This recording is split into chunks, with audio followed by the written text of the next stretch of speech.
Hey everyone! I will show you how to turn YouTube dark mode on or off on Android.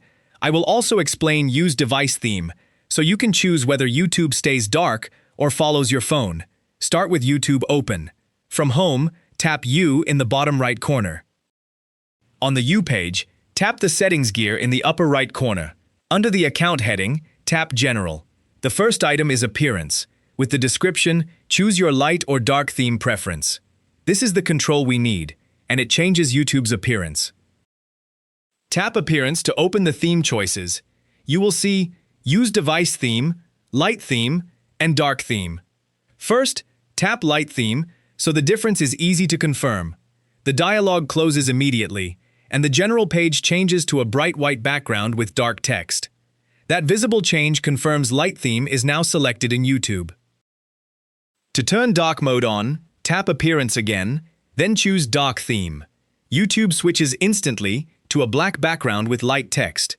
There is no Save button, the selection applies immediately. Fixed Dark Theme keeps YouTube dark, even if Android uses a light display theme. Tap Appearance again and select Use Device Theme.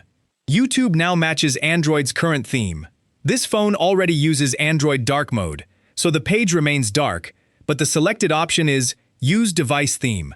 If the phone later changes to light mode, YouTube can follow automatically. To keep YouTube dark, open Appearance once more and select Dark Theme. Use the back arrow to leave General, back out of Settings, and return to Home. Home remains dark, confirming the result. To recap, tap U, open Settings, choose General, tap Appearance, and select Dark Theme to turn dark mode on, Light Theme to turn it off, or Use Device Theme to follow Android. If this helped, like the video and subscribe for more Android tutorials.